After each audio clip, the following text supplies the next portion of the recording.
আল্লাহর নবী হায়াতুন নবী, আল্লাহর নবী খাতামান নবী, সাক্ষ্য দিল কোরআন হাই জিন্দা যে আমার নবী দয়াময়।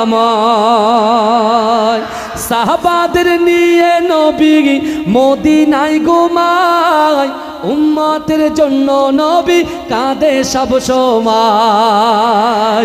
সাহাবাদের নিয়ে নবী মদিনায় ঘুমায়, উম্মতের জন্য নবী কাঁদে সব সময়।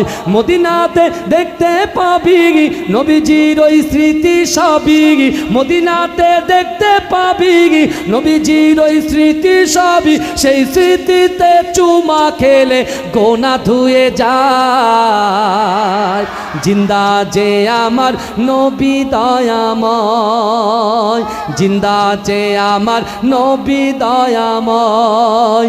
আল্লাহর নবী হায়াতুন নবী, আল্লাহর নবী খাতামান নবী, সাক্ষ্য দিল কোরআন হাই জিন্দা যে আমার নবী দয়াময়। পাখির মতো থাকলে ডানা উড়িয়া যাইতাম, রওজাতে গিয়ে মোরা চুমা খাইতাম। পাখির মতো থাকলে ডানা উড়িয়া যাইতাম, রওজাতে গিয়ে মোরা চুমা খাইতাম। কেঁদে কেঁদে বলতাম সবই শুনি তো আমার নবী, কেঁদে কেঁদে বলতাম আমি শুনি তো আমার নবী। নবী ছাড়া রোজ হাসরে পার পাওয়া দায়। জিন্দা যে আমার নবী দয়াময়, জিন্দা যে আমার নবী দয়াময়। আল্লাহুম্মা সাল্লি আলা। আমার বাবাজিরা ভাইরা, তাহলে আল্লাহ পাক রব্বুল আলামিনের হুকুমটা পালন করলেন কে? নবী ইব্রাহিম আলাইহিস সালাতু ওয়াস সালাম। দিয়ে আসলেন কে? একটু পানি আর কিছু খেজুর। বুঝতে পারছেন? তারপরে কি হলো? হাজী সাহেবরা হজ করতে যান। হজের ফরজ কটা? তিনটে। হজের ফরজ কটা বলেন? তিনটি। এক, নিয়ত করা, ইহরাম বাঁধা। দুই হচ্ছে আরাফাতের ময়দানে অবস্থান করা। আর তিন হচ্ছে তওয়াফে জিয়ারত করা। বুঝতে পারছেন না? আরাফাতের ময়দানটা এত পবিত্র হলো কি করে? এ যুবকেরা বিশ্বাস করেন, নবী ইব্রাহিম আলাইহিস সালাতু ওয়াস সালাম আল্লাহকে খুশি করার জন্য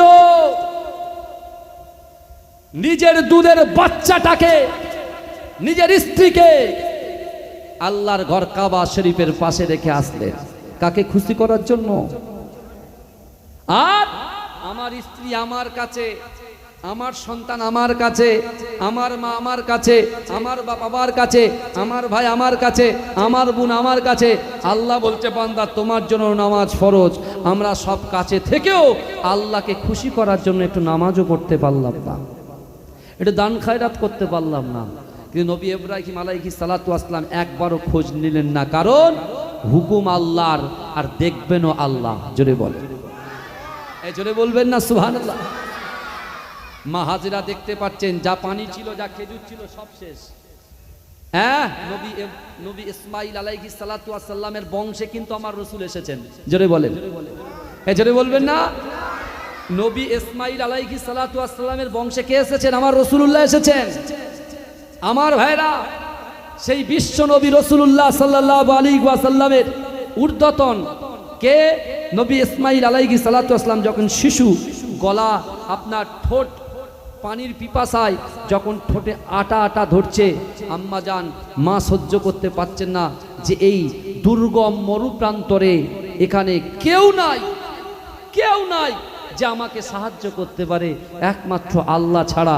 তা আমি তালাশ করব কি করে? এখন যদি কেউ মনে করে আমি বাড়ি বসে থাকবো, আল্লাহ খাওয়াবে, হবে? এ কথা বলেন, চেষ্টা করবেন না? আপনি 2 বিঘে জমি কিনলেন বা 1 বিঘে, আপনার 80 বিঘে একটা ঘেরি মানে ভেড়ি চালালেন, হ্যাঁ, আপনি মাছ ফেললেন না, কিছুই ফেললেন না, আপনি মুনাফা নেওয়ার চেষ্টা করলে হবে? এ কথা বলেন, হবে না।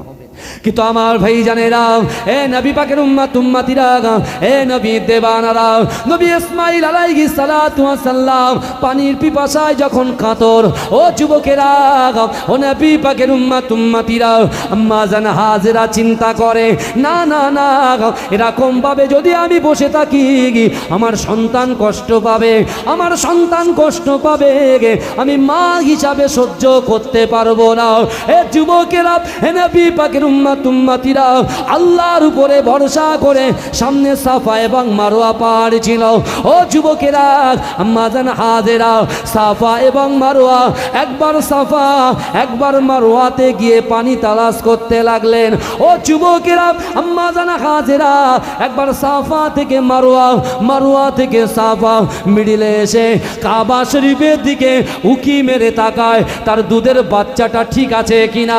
ও যুবকেরা, ও নবী পাকের উম্মত উম্মতিরা, একটা সময় দেখতে পাওয়া যায় আম্মা জান হাজেরা ভয় পাই না, না এত লেট হয়ে যায়, আমি যদি আমার বাচ্চার কাছে যেতে না পারি, আমার বাচ্চাকে হয়তো কোনো জীব জন্তু গ্রাস করতে পারে। ও যুবকেরা, তিনি তখন নিরাশ হয়ে কোনো জায়গায় যখন পানি পেলেন না, আল্লাহর ঘর কাবা বাইতুল্লাহ শরীফের পাশে নিজের সন্তান ইসমাঈলকে, ইসমাঈল আলাইহিস সালাতু ওয়াস সালামের পাশে যখন বসলেন, আল্লাহ পাক থাকতে পারলেন না। আল্লাহ পাক জিবরাইলকে বললেন, ও জিবরাইল, যাও যাও যাও, আমি আল্লাহ হুকুম দিলাম নবী ইসমাঈলের পায়ের নিচে থেকে আমি আল্লাহ পাক সারা বিশ্বে থেকে আমার রাসূলুল্লাহর মহব্বতে ভালোবেসে আমি আল্লাহর ঘর কাবা শরীফটা যারা তওয়াফ করতে আসবে, আমার রাসূলুল্লাহর বংশদের দায়িত্বে আমি আল্লাহ পাক এই জামজাম কূপের ঝর্ণাটা বার করে দিলাম। জোরে বলুন না সুবহান। আর চিৎকার দিয়ে বলবেন না নারে তাকবীর। মা হাজেরা আলাইহিস সালাতু ওয়াস সালাম আলহামদুলিল্লাহ বললেন, খুশিতে বাগে বাগ বললেন, আল্লাহর প্রশংসা করলেন। হ্যাঁ, আমরা যখন কোনো ভালো জিনিস শুনি আমরা কি নাউজুবিল্লাহ বলি, না ইন্না লিল্লাহি বলি, না আলহামদুলিল্লাহ বলি? এই কথা বলে অনেকে জানে না যে কোথায় সুবহানাল্লাহ বলতে হয়, কোথায় আলহামদুলিল্লাহ বলতে হয়। তাই একজন কবি লিখছেন আর বলছেন, শুরুতে হয় বিসমিল্লাহ, প্রশংসাই সুবহানাল্লাহ, শুকরিয়াতে কর মুমিন আলহামদুলিল্লাহ, শুরুতে হয় বিসমিল্লাহ। এজরে বলবেন না সুবহানাল্লাহ। আল্লাহর ঝর্ণার কূপ যখন বার করলেন, মা হাজেরা খুশি হয়ে শুকরিয়া আদায় করলেন। জোরে বলেন। ওই জায়গায় আস্তে আস্তে বড় হতে লাগলো, ভালো করে বোঝেন। এবারে দেখেন, এবারে একজন গোত্র বুখারী শরীফে এসেছেন, জরহুম গোত্র, বুঝতে পেরেছেন? জরহুম গোত্রের মানুষ, তারা পানির তালাশের জন্য একটা জায়গায় বসবাস করবে। এই বসবাস করার জন্য তারা পানির তালাশ করতে করতে আসছেন। মানে মরু প্রান্তরে, আপনারা রাজস্থান গিয়েছেন তো, রাজস্থানে দেখতে পাবেন পানির অভাব। এক একটা মায়েরা কত দূর দূর থেকে আর কি কলসি ঘোড়া নিয়ে তারা হাঁটে, বুঝতে পেরেছেন? পানি পাওয়া যায় না। হ্যাঁ, তারপরেও আল্লাহ আমাদের বসিরহাট এলাকায়, বুঝতে পেরেছেন না, আলহামদুলিল্লাহ আল্লাহ লাল পানিও দিয়েছেন আলহামদুলিল্লাহ, যে পানি খেলে সঙ্গে সঙ্গে হজম হয়ে যায়। এটা আল্লাহ পাকের বড় নিয়ামত। এর জন্য আমরা শুকরিয়া আদায় করে, যারা নামাজ আদায় করে নামাজ পড়বো তো, কথা বলেন না, বলেন ইনশাল্লাহ পড়বো, বলেন ইনশাল্লাহ পড়বো। এখন ওই জরহুম গোত্রের মানুষগুলো তারা এসে দূর থেকে দেখছেন যে পাখি উঠছে আর বসছে। ওরা তখন কি ভাবছে যে নিশ্চয়ই এখানে কোনো অলৌকিক কিছু আছে, বুঝতে পেরেছেন? আস্তে আস্তে এগিয়ে এসে দেখছেন যে হযরতে হাজেরা আলাইহিস সালাম যথেষ্ট বড় হয়েছেন, তিনি খেলা করছেন, তার সামনে এসে বলছেন এখানে পানির ব্যবস্থা। তারা কি করলেন, চিন্তা করলেন যে না, এই পানি তো আমাদের নয়, এখানে যারা বসবাস করে তাদেরই জিনিস। বুঝতে, রাস্তাতে হেঁটে হেঁটে যাচ্ছি, পিয়ারা লাল হয়ে আছে, বলা না কওয়া না, টুক করে গাড়িটা থামিয়ে বন্ধুকে টুক করে পেড়ে নিচ্ছেন, আর মনে করছেন পাড়ার গ্রামের লোক দেখলেন না, বন্ধু দেখলেন না, ভাই দেখলেন না। আল্লাহ বলছে, বান্দা বিসমিল্লাহির রহমানির রহিম, ইন্না রব্বাকা লাবিল মিরসাদ, নিশ্চয় আমি আল্লাহ আমার বান্দা বান্দিদের দিকে সতর্ক দৃষ্টি রাখি। জোরে বলে। দেখলো কে বাবাজি? কে দেখলো? আল্লাহ দেখলো। এই হিসাব হবে কি হবে না? হ্যাঁ, দুনিয়ায় হয়তো ধরা পড়ছি না বলে হিসাব নাই, কিন্তু আল্লাহর কাছে সব হিসেব পেয়ে যাব, সব হিসেব। কিন্তু আমার বাবাজিরা নবী ইসমাঈল আলাইহিস সালাতু ওয়াস সালামকে জিজ্ঞাসা করলেন যে এখানে আমরা কি বসবাস করতে পারি? নবী ইসমাঈল আলাইহিস সালাতু নিজে মাতব্বরি করলেন না যে দাঁড়ান, হ্যাঁ আপনারা বসে যান। তিনি তার মাকে কি করলেন? রেসপেক্ট করলেন, সম্মান করলেন, ইজ্জত দিলেন। জোরে বলুন না সুবহানাল্লাহ। এখান থেকেও কিন্তু আমাদের শিক্ষা নেওয়ার আছে, আছে না নাই কথা বলেন? তিনি বলছেন দাঁড়ান, আমার আম্মু আছে, আব্বু তো নেই, আছেন কে? আব্বু আছে, আল্লাহর দিন প্রচার করছেন, আর আম্মু আছে, আমাকে লালন পালন করছেন। হ্যাঁ, আম্মুর কাছে গিয়ে বললেন আম্মু এরকম কিছু কাফেলা এসেছে, তো ওদের বসবাসের জন্য অনুমতি চাইছে। আম্মা জান কি করলেন? অনুমতি দিয়ে দিলেন। জোরে বলুন ভাইজান। দেখবেন একটা মানুষ, যারা কিছু মনে করবেন না, যারা গরিব থেকে তিল তিল তিল তিল করে অনেকটা বড় হয়েছে, তাদের ভিতরে একটু অহংকার অহমিকা খুব কম থাকে। আর যারা কিছু নাচে অনেকটা যদি পেয়ে যায় না, তারা মানুষকে ডোন্ট কেয়ারই করে না। বুঝতে পারছেন না? আপনি বন্ধু একসঙ্গে 1 2 3 4 প্রাইমারি স্কুলে কাটিয়েছেন, হ্যাঁ আপনার স্কুলে আপনি 5 6 7 8 9 10 11 12 পর্যন্ত কাটিয়েছেন, কলেজে একসঙ্গে বসে ক্যান্টিনে খেয়েছেন। হ্যাঁ, আপনি আপনার মেধা শক্তি ভালো ছিল, হ্যাঁ, কিন্তু আপনার বাপের অর্থ ছিল না। আর আপনার বন্ধুর মেধা শক্তি খারাপ ছিল, যে আপনার সাপোর্ট পেয়ে সে অনেক বড় জায়গায় গিয়েছে, কিন্তু তার বাপের অর্থনৈতিক পরিকাঠামো ভালো ছিল, কিন্তু এখন সে বড় জায়গায় পৌঁছে গেছে আর আপনি নিচে জায়গায় আছেন। তাকে যখন বলছে ভাই ভালো আছিস, বলে তুই করে কথা বলছিস কেন? তুমি বলবি, তুমি বললে বলে আপনি বলবি। আল্লাহ এগুলো দেখেন না? এই কথা বলেন না, আল্লাহ দেখেন না? আমরা মানুষের সঙ্গে মানুষের সৎ ব্যবহারটা করতে শিখতে হবে ভাইজান, এটা রাসূলুল্লাহর আদর্শ। এই আমার রাসূলুল্লাহর বয়স 5 বছর। রাসূলুল্লাহর আব্বা জান মায়ের পেটে থাকাকালীন যখন ইন্তেকাল করলেন, রাসূল 5 বছর বয়সে মক্কার রাস্তা দিয়ে যখন হেঁটে হেঁটে যায়, বড় কাফের আবু জেহেলের খাজুর বাগানে গিয়ে আল্লাহর রাসূল আবু জেহেলের হাতটা ধরে বলছে, চাচা আজ কদিন ধরে খাওয়া হয় না, 2টো খেজুর আমাকে দেবেন? চাচা কেমন চাচা দেখেন, খাটিয়ে দিচ্ছে। এ যুবক ভালো করে শোনো, আমরা ভিক্ষা দিই, আবার ফকিরকে বড় বড় লেকচার মেরে তারপরে দিই। ও দোয়াটা আল্লাহর কাছে কোনো গ্রহণযোগ্যতা নেই, আল্লাহ গ্রহণ করবে না, ছুঁড়ে মারবে, ছুঁড়ে মারবে। আল্লাহর কোরআন বলছে ও আম্মাস সাইলা ফালা তানহার, যদি কোনো ব্যক্তি, কোনো মানুষ, কোনো সাইল তোমাদের কাছে হাত পাতে, ওই হাতটাকে তোমরা কখনো ফেরত দিও না। আজকে 24টা ছেলেকে আপনারা মানুষ করছেন, আপনারা কি মনে করেছে এই 24টা ছেলে আছে বলে আপনাদের গ্রামের উন্নয়নের জোয়ার চলছে? জোরে বলুন।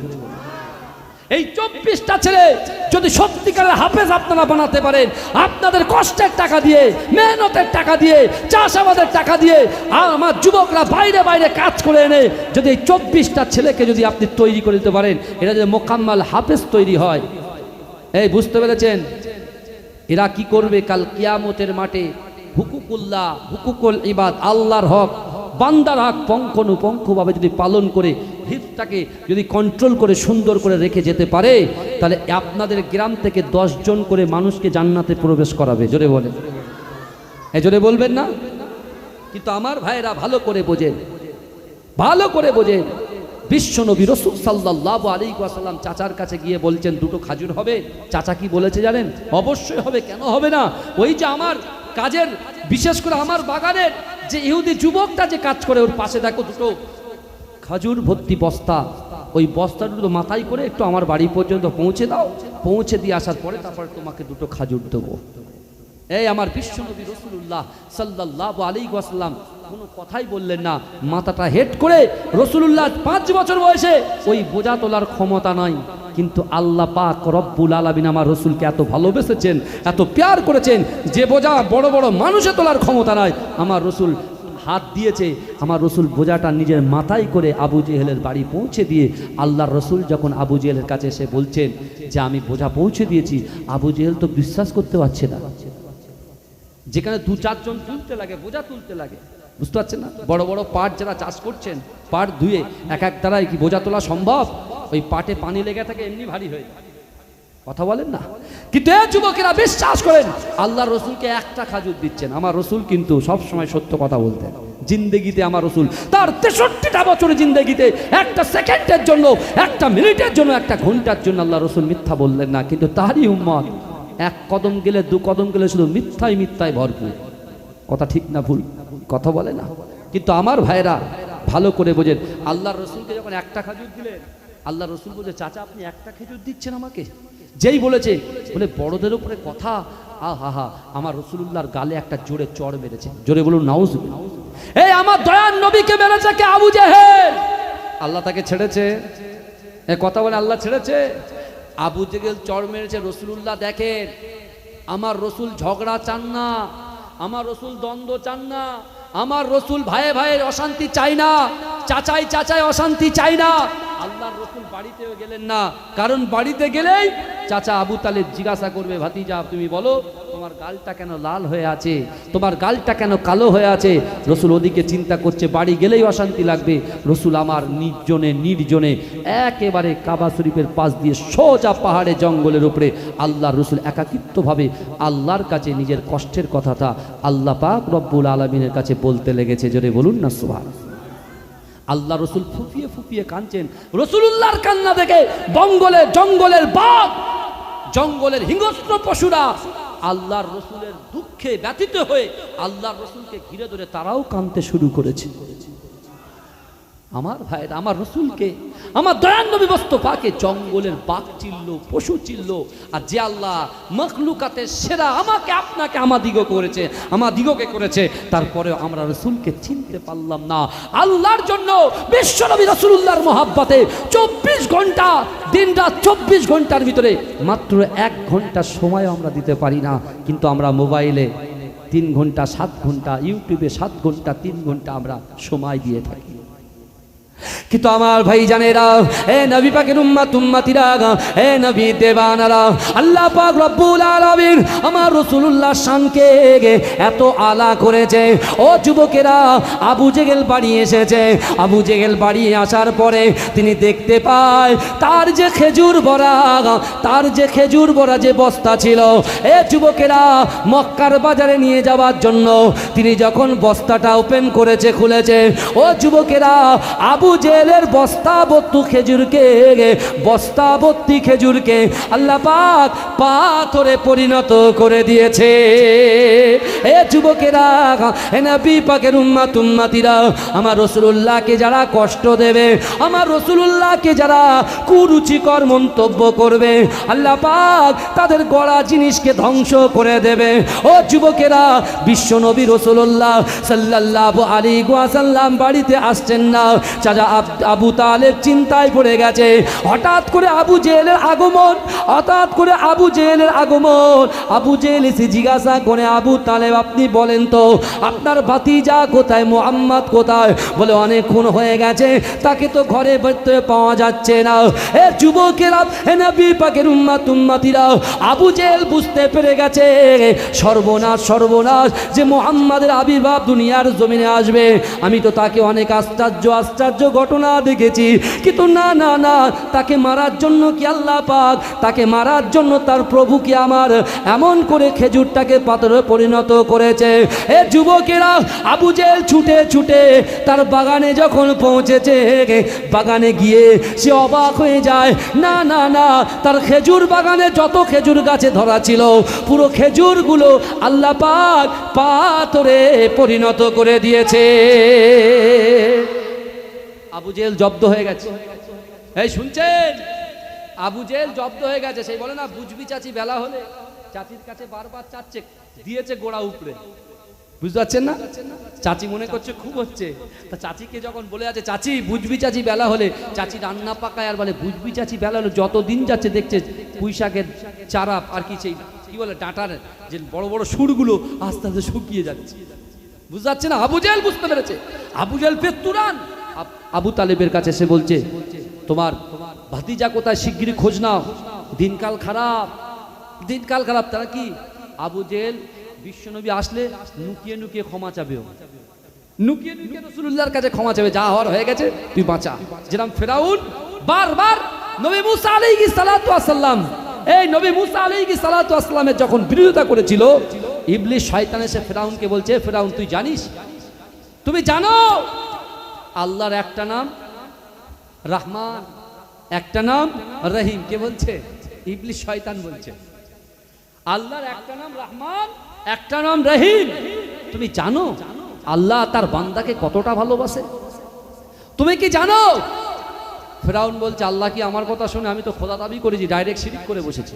বলে যাও যাও যাও, গভীর জঙ্গলে চলে যাও, গিয়ে বলো আল্লাহ আমি হচ্ছি কি নকল আর আপনি হচ্ছেন আসল। আল্লাহ আপনি আমাকে ক্ষমা করে দেন, আল্লাহ আপনি ক্ষমা করে দেন। কারণ কি? ফেরাউনের কাছে পুরো চাষি ভাইরা এসে বলছেন আপনি তো বলছেন খোদা, তাহলে যেখানে খরা হয়েছে পানির ব্যবস্থা করে দেন, পানির ব্যবস্থা করে দেন। এখন ফেরাউন চিন্তা করছে তা আমি তো ভণ্ড খোদা, আমি তো ভণ্ড, আমার দ্বারাই তো কিছু হবে না, আমি তো একজন মানুষ, যে আল্লাহ আমাকে সৃষ্টি করেছে আমি পানি পাবো কোথায়? এ কথা বলেন না, পাবো কোথায়? তখন তিনি চিন্তায় পড়ে গেছেন, সিংহাসনে বসে আছেন। ইবলিস শয়তান এসে বুদ্ধি দিচ্ছেন যে আল্লাহর কাছে যে আল্লাহ ছাড়া কেউ দিতে পারবে না, কারণ ক্ষমতা তোমার বাপের বাপ আসলেও পারবে না, আল্লাহই পারবে। তা তিনি ফর্মুলা বলে দিলেন, যাও গভীর জঙ্গলে চলে যাও, আল্লাহর কাছে গিয়ে খুব কি বলো, নিজের কুলসিত মুক্ত অন্তর নিয়ে তুমি আল্লাহর কাছে মাথাটা ঝুঁকিয়ে দিয়ে আল্লাহর কাছে বলো।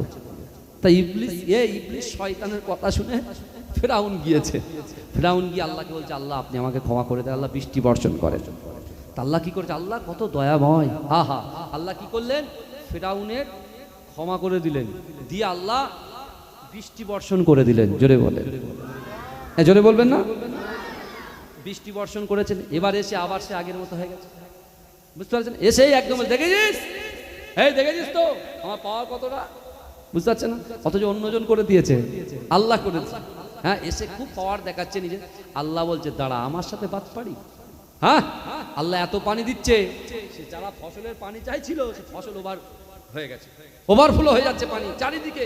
এই কি হবে? সর্বনাশ সর্বনাশ সর্বনাশ, বন্যা পরিস্থিতি তৈরি হয়ে যাচ্ছে। তখন কি হবে? চলো আবার ফেরাউনের কাছে চলো। ফেরাউন বলে একবার তো কাজ করে নিয়েছি, এবারে কি করে করব? হ্যাঁ, আল্লাহ তো অন্তর্যামী, সব তো জানে, কি হবে? আবার সেই ইবলিস শয়তান ফের যাও। আল্লাহ দেখবে যে আল্লাহ বৃষ্টি বর্ষণ করেছেন, সে আল্লাহ আবার বৃষ্টি বর্ষণ বন্ধ করে দেবে। হ্যাঁ, ফেরাউন গিয়ে বলে আল্লাহ তাও ক্ষমা করলেন, কিন্তু আল্লাহ এক জায়গায় ক্ষমা করলেন না। কোথায় ক্ষমা করলেন না? যখন মুসা আলাইহিস সালাতু নীল নদ পার হচ্ছেন, মিডলে গিয়ে হাবুডুবু খাচ্ছেন, ফেরাউন তখন আল্লাহ এবার আমি ক্ষমা চাই, এবার আমি ক্ষমা চাই। হ্যাঁ, আল্লাহ বলছে তুমি যতই ক্ষমা চাও তোমার জন্য আমি আল্লাহ তওবার দরজাটাকে বন্ধ করে দিয়েছি। কিন্তু আমার ভাইজানেরা, এ নবী পাকের উম্মত উম্মতিরা, এ নবীর দেওয়ানারা, বিশ্ব নবী রাসূলুল্লাহ সাল্লাল্লাহু আলাইহি ওয়াসাল্লাম পেটে পাথর বেঁধে বসে আছেন। আল্লাহ সহ্য করতে পারলেন না। ও যুবকেরা, আল্লাহ পাক রব্বুল আলামিন, নবী আল্লাহ পাক রব্বুল আলামিন ফেরেশতাকে পাঠালেন, ও জিবরাইল যাও যাও যাও, আমি আল্লাহ পাক রব্বুল আলামিন আমার রাসূলুল্লাহর কষ্ট সহ্য করতে পারি না। ও জিবরাইল চলে যাও চলে যাও, যাকে সৃষ্টি না করলে আমি আল্লাহ কিছুই সৃষ্টি করতাম না। আসমান জমি নদ নদী আমি আল্লাহ কিছুই সৃষ্টি করতাম না। সেই নবী আমার পেটে পাথর বেঁধে আছে। ও যাও যাও, ও আমার ফেরেশতা তুমি চলে যাও, আমি আল্লাহ পাক রব্বুল আলামিন আমার হাবিবুল্লাহর কাছে দুটো অপশন দিয়ে পাঠাবো। ও জিবরাইল তুমি যাও, দুটো অপশন দিয়ে তোমাকে পাঠাবো। ওই দুটো অপশনের ভিতরে আমার রাসূলুল্লাহ তোমার অপশন শুনে আমি আল্লাহ পাক তোমাকে যে অপশনটা দেব, সেই অপশনটা যখন আমার রাসূলুল্লাহ শুনবে, আমার রাসূলুল্লাহ ওই দুটো বিষয়টার মধ্যে যে বিষয়টাকে অ্যাকসেপ্ট করবে, আমি আল্লাহ পাক সেটাকে কবুল করে নেব। এ জোরে বলেন। আল্লাহ জিবরাইল ফেরেশতা, যিনি ওহীবাহক ফেরেশতা ছিলেন, তাকে দিয়ে দুটো অপশন দিলেন। কি? আল্লাহ বলছেন যাও জিবরাইল আমার হাবিবুল্লাহকে গিয়ে বলো আমার রাসূলুল্লাহর চোখের পানি আমি সহ্য করতে পারি না। তা প্রথম অপশনটা হলো আমার হাবিবুল্লাহর জন্য আমি আল্লাহ পাক ওহদ পাহাড়কে সোনা বানিয়ে দেব। জোরে বলেন। ওহদ পাহাড়কে কি বানাবো বলেন? সোনা বানিয়ে দেবো, সোনা। না, আমার হাবিবুল্লাহ না খেতে পেয়ে পেটে পাথর বেঁধে আছে, আমি আল্লাহ সহ্য করতে পারছি না। আমার রাসূলুল্লাহ যখন বলবে সোনা বানাবো, আমি সোনা বানিয়ে দেবো, আমার রাসূল সেটাকে নিয়ে নিজের জীবন চালিয়ে দেবে। বুঝতে পারছেন? দ্বিতীয় অপশন কি? যে আমার হাবিবুল্লাহ রাসূল পাক তার উম্মতকে তিনি মহব্বত করেন, ভালোবাসেন। রসুল বলছে আমি ফতেমার কষ্ট সহ্য করতে পারি, হাসান হুসাইনের কষ্ট সহ্য করতে পারি, রসুল্লাহ আহলে বাইতের কষ্ট সহ্য করতে পারি, আর আমার উম্মতের কষ্ট আমি রসুল সহ্য করতে পারি না। আমি সব সহ্য করতে পারি, আমার উম্মত জাহান্নামে যাবে, আমি রসুল এটা সহ্য করতে পারি না। জোরে জোরে হবে না? তাই তো আমার আপনার নবী, দয়ার নবী, বারবার সাহাবাদের মাঝখানে আল্লাহর রসুল বলতেন, আল্লাহর রসুল কোরআনে আয়াত তেলাওয়াত করে বুঝিয়ে দিতেন, ও আমার সাহাবারা, আমি রাসূলুল্লাহ তোমাদেরকে জানিয়ে দিলাম, ওয়াসারিউ ইলা মাগফিরাতিম মির রাব্বিকুম ওয়া জান্নাতিন আরদুহাস সামাওয়াতু ওয়াল আরদ উইদ্দাত লিল মুত্তাকিন। ও যুবকেরা, আল্লাহর কোরআন বলছে বান্দা তোমরা অতি দ্রুত তোমরা প্রতিযোগিতা করো, অতি দ্রুত অগ্রসর হও আমি আল্লাহ পাক আমার ক্ষমার দিকে। জোরে বলবেন না সুবহানাল্লাহ? নারে থাকবে। আমার ভাইরা ভালো করে বোঝেন, তা আমরা কিন্তু জলসে দিয়া জলসাতে আল্লাহর রসুলের ঘরের সামনে, আল্লাহর ঘরের পাশে, জান্নাতের বাগানের ভিতরে আমরা যারা বসে বসে ওয়ায়ুসাব্বিহুনাকা ওয়ায়ুহাম্মিদুনাকা ওয়ায়ুকাব্বিরুনাকা যারা বলছি, আমাদের বাপ মা, আমাদের পূর্বপুরুষ যারা এই গ্রামে আমার সামনে, আমার পিছনে, আমার ডান দিকে, আমার বাদিকে যারা ওই কবরস্থ অবস্থায় শুয়ে আছে, যাদেরকে আমরা মাতফান করেছি, বিশ্বাস করেন ওই কবরওয়ালার বাড়ির থেকে তার যুবকগুলো, তার নাতিপোতাগুলো, তার সন্তানগুলো এই জান্নাতের বাগানে যারা বসে আছে, বসার জন্য আল্লাহ তাদের কবরের আযাবকে অটোমেটিক মাফ করে দিচ্ছে। এজন্য বলবেন না? সন্তান বসে আছে, পিতামাতা হচ্ছে সন্তানের উৎস, তাই তো? এই কথা বলেন, সন্তান বাপ মায়ের একটা হিস্সা, তাই তো? বাপ চলে গেছেন, সাদকায়ে জারিয়া কিন্তু রেখে গেছেন। আমি নামাজ পড়ছি, কোরআন তেলাওয়াত করছি, নামাজের মাসাল্লায় বসে আল্লাহর দরবারে দুহাত তুলে বাপ মায়ের জন্য যদি আমরা দোয়া করতে পারি, পবিত্র কোরআন সূরা নাস, সূরা ফালাক, সূরা ইখলাস, এমন করে সূরা মুলক, সূরা ইয়াসিন, সূরা রহমান, সূরা ওয়াকিয়া, এগুলো যদি পড়ে আপনি দোয়া চাইতে পারেন, আপনার পিতামাতার কবরটা আল্লাহ আলোকিত করে দেবে। জোরে বলুন। জোরে বলা যাবে না? আমরা ক্ষমার জায়গায় এসে বসে আছি। আমাদের আজকে দিনে আসাটা ঠিক, চলে যাওয়ার পরে কে কোথায় যাবে এটা বলা যাবে না। বুঝতে পেরেছেন না আমার ভাইরা? আল্লাহর রসুলের কাছে উপস্থিত হলেন কে? জিবরাইল। দুটো জিনিস নিয়ে আসলেন। এক, আল্লাহ বলেছেন ওহদ পাহাড়কে সোনা বানাবো, আর দুই, আল্লাহ বলেছেন আমার হাবিবুল্লাহ উম্মত ছাড়া কিছু চেনে না। আমি আল্লাহর কাছে শুধু উম্মতের কথা, ইয়া উম্মতি, ইয়া উম্মতি, আমার উম্মতের কি হবে, আমার উম্মতের কি হবে। তাই আমি সেই রাসূলুল্লাহর মহব্বতে উম্মতের জন্য একটা রাসূলুল্লাহর কাছে অপশন রেখেছি যে আমার রাসূলুল্লাহকে বলে দাও, আমার রাসূলুল্লাহর উম্মতেরা গুনার পর ভুল গুনাহ করবে, ভুলের পর ভুল করবে, কিন্তু আমি আল্লাহ তাদের জন্য মৃত্যুর আগ পর্যন্ত তওবার দরজাটাকে খুলে রাখবো। রাসূল আমার অর্থ চাই না তওবার দরজাটাকে খোলা চাই। ওমা আরসালনাকা ইল্লা রাহমাতাল লিল আলামিন। যে নবী রাসূলুল্লাহ যখন জিবরাইল বললেন, রাসূল একদম দেরি করলেন না, লেট করে। আমরা তো অপশন খুঁজি, বুঝতে না? আমরা মিষ্টির দোকানে দাঁড়িয়ে ঠিক করি, এই মিষ্টিটা নেবো না, এই মিষ্টি রসগোল্লা নেবো না পান্তুয়া নেবো, দই নেবো না সিঙ্গাড়া নেবো, এসব। কিন্তু আমার রাসূলুল্লাহ ওসব কোনো বিবেচনা করলে ডাইরেক্ট বললেন, যাও, আমি পেটে পাথর সারা জীবন থাকতে পারি, পেটে পাথর বেঁধে সারা জীবন থাকতে পারি, আল্লাহকে গিয়ে বলে দাও আমার উম্মতকে আমি রাসূলুল্লাহ মহব্বত করি, আমার উম্মতের জন্য আমার আল্লাহ যেন তওবার দরজাটাকে খুলে রাখে। জোরে বলেন না? জোরে বলবেন না?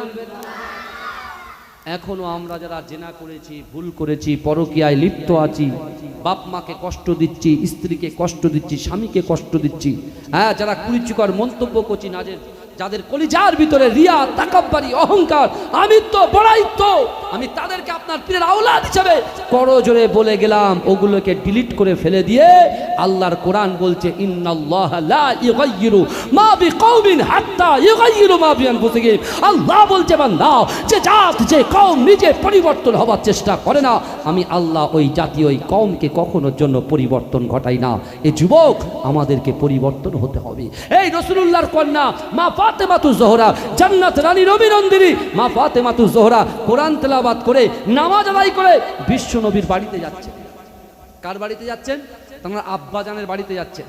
এই শুনছেন, এদিকে বিশ্বনবী সাহাবাদের কি আলোচনা করছেন এই আয়াত তেলাওয়াত করে, ও আম্মা সাইলা ফালা তানহার, যদি কোনো মানুষ কোনো মানুষের কাছে অভাব মনোভাব করে বা কোনো মানুষের কাছে হাত পাতে, ওই হাতটাকে তোমরা ফেরত দিও না। কিন্তু এ আমার সাহাবারা শোনো, আমার ওই জঙ্গলের পাশে আমার একজন সাহাবা, যে আমার সঙ্গে দ্বীনের জন্য, ইসলামের জন্য, কলেমার ঝান্ডাটাকে উত্তোলন করার জন্য, কোরআনের আয়াতগুলো বন্টন করার জন্য সে শহীদ হয়ে গিয়েছে। তার একমাত্র বিধবা স্ত্রী না খেতে পেয়ে নামাজের মাসাল্লায় আল্লাহর কাছে সে রিজিক তালাশের জন্য আল্লাহকে বলছেন। তা আমি বিশ্বনবী মোস্তফা চাই আজকে ওই পর্দানাসীনা নারীকে কেউ কিছু খাদ্য, কিছু খাবার তোমরা একটু ওই জঙ্গলটা পার করে দিয়েছো। এই শুনছেন আপনারা? এই শুনছেন তো? জঙ্গল পার করে দিয়ে একজন সাহাবা দাঁড়িয়ে বলছে, ইয়া রাসূলুল্লাহ, খাবার তো নিয়ে যাবো, কিন্তু জঙ্গলে যে বড় বড় বাঘগুলো আছে, ও কি আমাদের খাবার নিয়ে যেতে দেবে? আমাদের তো রাস্তার মাঝখানে তো শেষ করতে। ফাতেমাতুজ জোহরা এই কথাটা শুনে তিনি আর বিলম্ব করলেন না, দাঁড়ালেন না, তিনি ডাইরেক্ট বাড়িতে আসলেন, নিজে রুটি পাকালেন, রুটি পাকিয়ে নিজে একাই ওই জঙ্গলের উপর দিয়ে হেঁটে হেঁটে যেতে লাগলেন। জোরে বলুন না সব, জোরে বলা যাবে না। নিজের হাসান হোসেন ক্ষুধার্ত, কিন্তু বাইরের মানুষকে খাওয়া, বুকে অন্ন তুলে দেওয়ার জন্য, রাসূলুল্লাহ সুন্নাতকে জিন্দা করার জন্য মা ফাতেমা বাঘের ভয় করলেন না, জঙ্গলের হিংস্র পশুর ভয় করলেন না, তিনি সোজাসুজি চলতে লাগলেন। কারণ তিনি ভয় কেন করছে না? কারণ আছে। ভয় কেন করছে? আমার ভাই জানেরা, এ নবী পাকের উম্মত উম্মতিরা, এ নবীর দেওয়ানারা, এ যুবকেরা, একটু ভালো করে বোঝার চেষ্টা করেন। কাবা বাইতুল্লাহ শরীফে আল্লাহর রাসূল সাল্লাল্লাহু আলাইহি ওয়াসাল্লাম যেদিন কোরআন তেলাওয়াত করেছিলেন, ও যুবকেরা, আল্লাহর রাসূলের কোরআন শুনে মুরব্বিদের ভিতর থেকে মুসলিম জানের প্রথম খলিফা হযরত আবু বকর সিদ্দিক রাদিয়াল্লাহু তাআলা আনহু আমার রাসূলুল্লাহর হাতে হাত দিয়ে কলেমা পড়ে মুসলমান হয়েছিলেন।